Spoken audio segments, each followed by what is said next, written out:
when you own a business, you are in business. You're not just working for a business. You actually are the business. You're doing the business. In a business, the only legit, Dad used to teach all the time, the only legitimate reason for a business to exist is it has to sell a product or service to the general public that they want to buy, and so that's kind of a hurdle to get over, and most people think of selling as trying to get people to buy something they don't really want to buy, and that's not really what selling is. And so but that's the connotation the word has picked up over time, like a lot of words, it used to mean this, but it's kind of taken on that, right?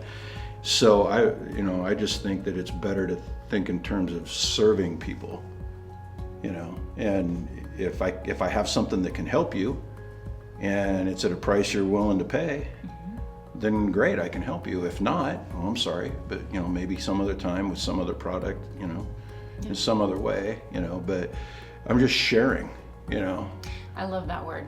Yeah. Yeah. Because it's more about, if you believe in your products and the quality and the value of them, and that's another big, really important thing is most people think, I'm going to sell. So the very first thing they do is they want to start lowering the price of their products.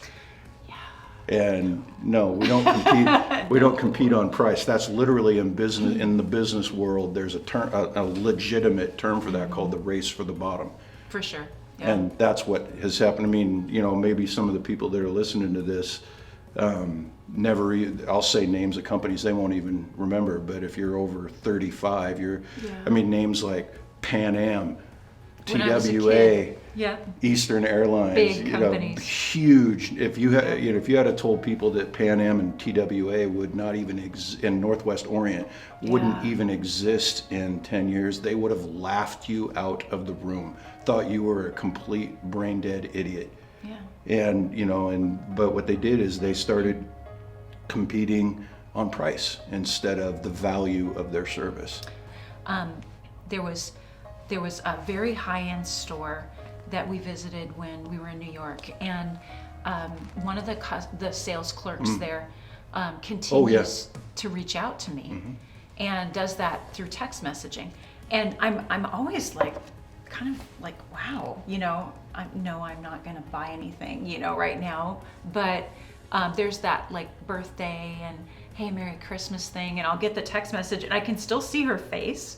And it's kind of like, it's still special. That's a special experience. Well, you have a connection to her because she helped you. Remember that coat that we got you? Yeah. I mean, she was willing to have one shipped in from a store on the other side of the world just to make sure that you had what you wanted. She and that went kind the of stuff. extra mile, right. well, extra 1,000 miles. Right.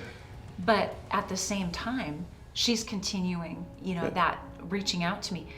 And that's what we get to do in our business. So when we're talking about the difference between selling and serving, it just feels, smells, looks, tastes, whatever. It's different. It's a different way to connect somebody that I've gotten to know, had conversations with about their life, about the things that they need. It's just a different feel. It's a different relationship with them.